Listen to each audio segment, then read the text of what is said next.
Welcome to the Real Estate Update Podcast, where we focus on homebuyer education because knowledge is power. I'm your host, Paul Centopani, and joining me today is Travis Hodges, Managing Director at View by Hub. Travis, thank you so much for coming on. Appreciate it, Paul. Glad to chat, and thanks for the invite. Of course, of course. On this episode, we're talking home insurance. So, what does View do in the home insurance space, and what is your role? Let me answer it backwards. I lead our what we call omni-channel sales and retention organization, and those are customer client facing departments that help clients find the best insurance for them and their families. And in regards to the home insurance space, we partner with more than 50 insurance companies that offer home insurance, and versus a client going to each and every single carrier to shop for prices. As an insurance broker, we have relationships with these carriers. We can find what alternative, what solution is best for each individual shopper, and do it through a consultative approach to make sure they're getting the best value for the assets that they're trying to protect. All right, cool. So, you connect people with insurers and help them find the exact thing that they need and are looking for. Exactly right. All right. Well, that's definitely very valuable because insurance is a very entangled beast. And it used to feel a lot more like a formality, but now it's really affecting home affordability. Why has that cost risen so much in recent years? Yeah, it's a great observation. And obviously, you and your listeners know this pretty well. I always talk about it as like a three-legged stool. When you buy a house, you have the mortgage leg, you have the insurance leg, and then you have the property tax leg. That insurance leg has become a little bit heavier for home buyers in the recent years. The primary reason is the instability in the home insurance space.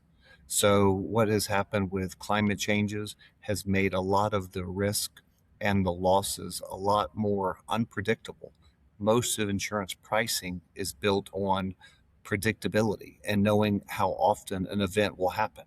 But when we start seeing tornadic activity in Chicago, or unseasonably cool weather in Palm Valley, like there's just weird oddities that has made it really, really challenging for the insurance companies to remain profitable. And those discrepancies and those challenges are passed to the consumer to absorb those costs. And that has become a much, much heavier burden that people have when shopping for insurance. So I'd say it's the unpredictable nature that has taken place across our country, trying to predict what the proper pricing is for consumers.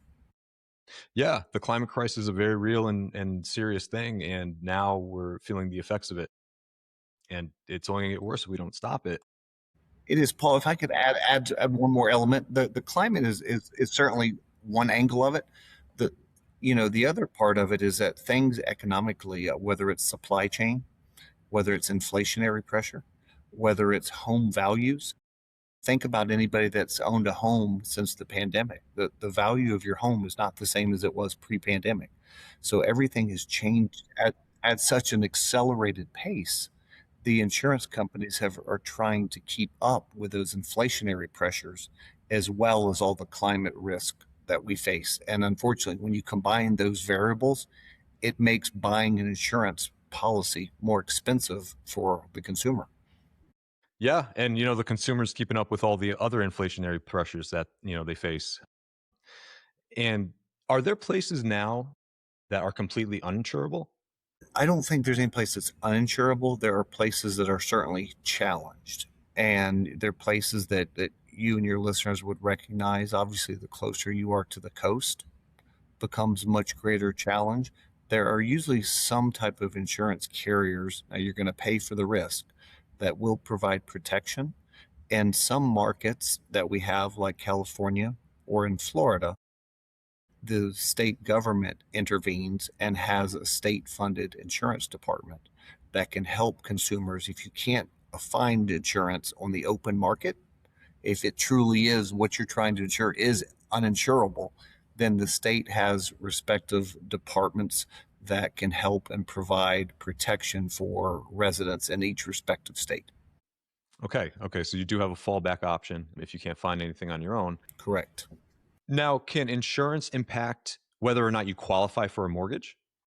Yeah, the mortgage is clearly based on risk and repayment options. It's a prerequisite for it. So the mortgage would not be executed or delivered until insurance was secured. So I would say they're probably like step siblings. They're not directly connected, but they are in the same family. Gotcha. And you definitely have to have insurance when you buy a home. You do. Some people, if you're paying, I think I saw last year that amazingly 30% of all home purchases were actually purchased in cash. So there is no lien holder involved. If a lien holder is not involved, then the consumer could have an option to be self-insured. That's a personal financial risk that they would do that. But if there is a lien holder involved, having an active insurance policy is a requirement to protect the interest of that lending institution. Gotcha. So if you're paying all cash, you don't, finance any part of your home, then you can take that risk It on is yourself. it is an option that you could shoulder that burden. Okay. Is it one that you would recommend? It would have to be a very unique situation, and somebody would have to be in a extremely favorable economic position to do that, because obviously the asset is a large piece of property, and things out of your control can happen all the time.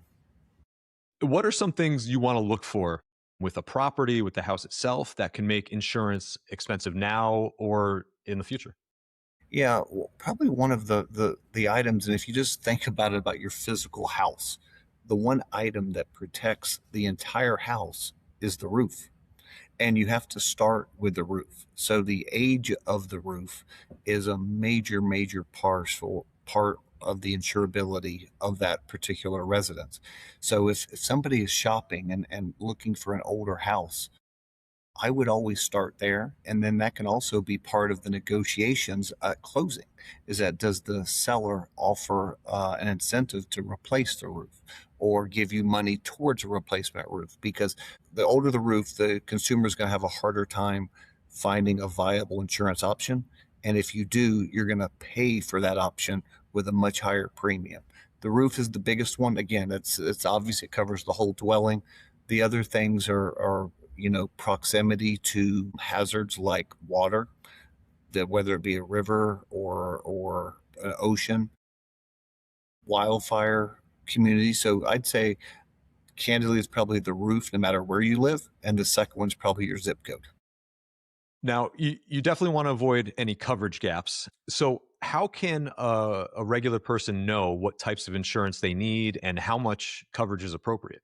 That's a great question, Paul, and it's something that it's one of the examples where technology has actually created a burden for consumers in this space, because digitally, all of us can get a quote or buy a policy online relatively quickly.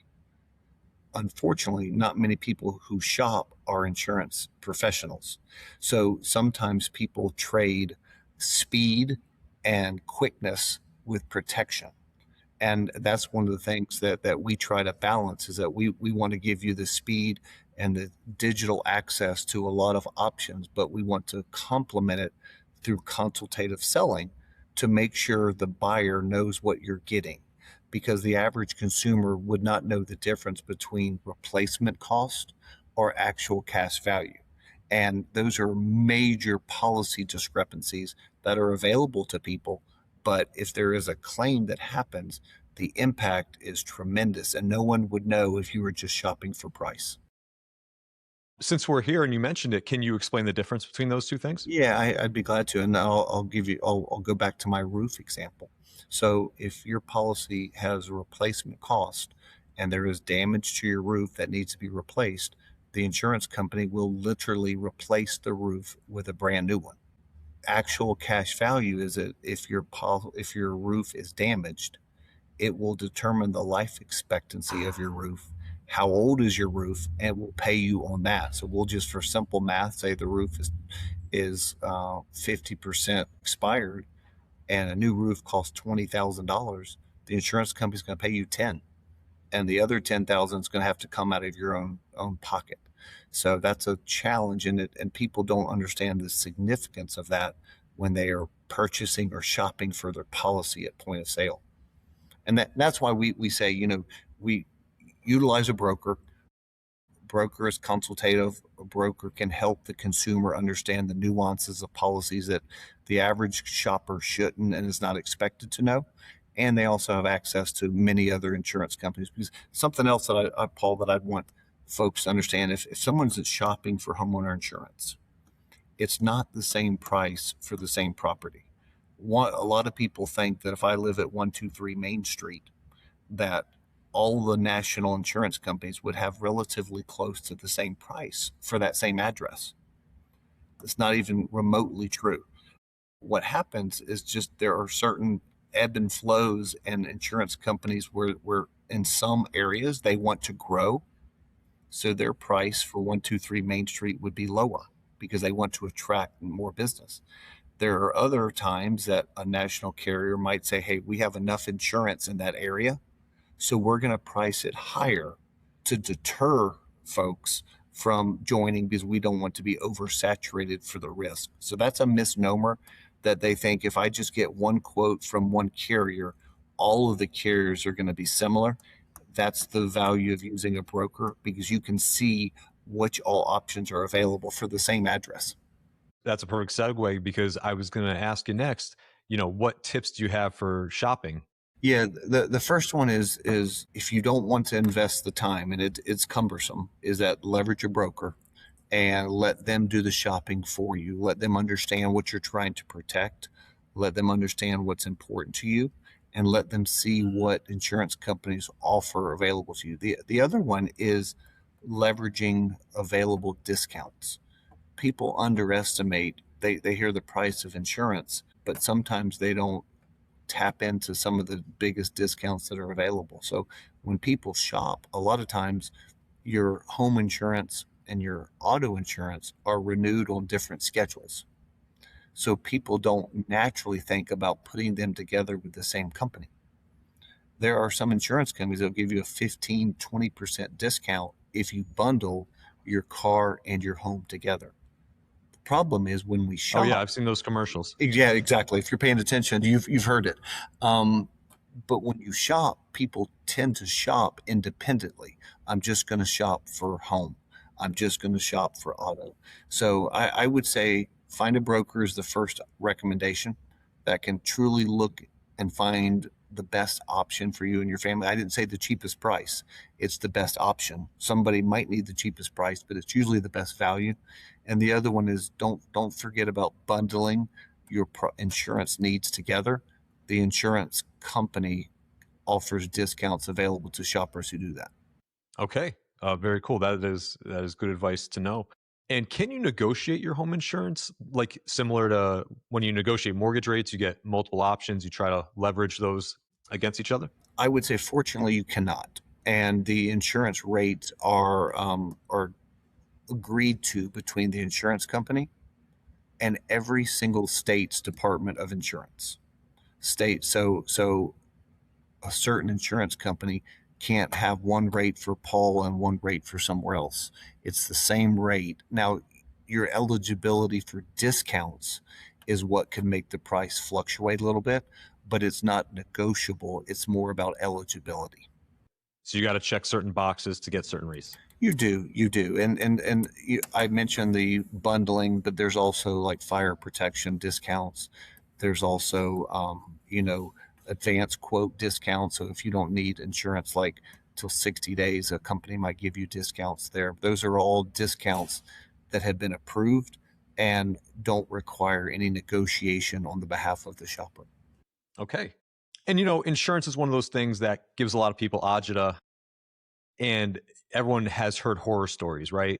And friends of mine have fought tooth and nail with their home insurer when things went awry and there was storm damage and things that they were covered for. What if your insurer denies a claim? What courses of action can you take as a homeowner? Yeah, the first one, I would make sure I get any type of declination in writing, because they're required to give you a declination in writing.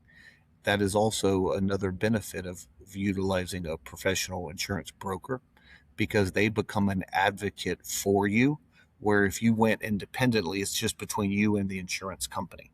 So the broker can be an advocate for you. If there is additional disputes, like if the claim is denied, there's arbitration options available. And of course, through litigation is always the option. I know those stories make the news, and those are the stories we like to share around the barbecue with family and friends. I would just tell you from my experience in the industry, exceptionally rare. They do happen, but exceptionally rare.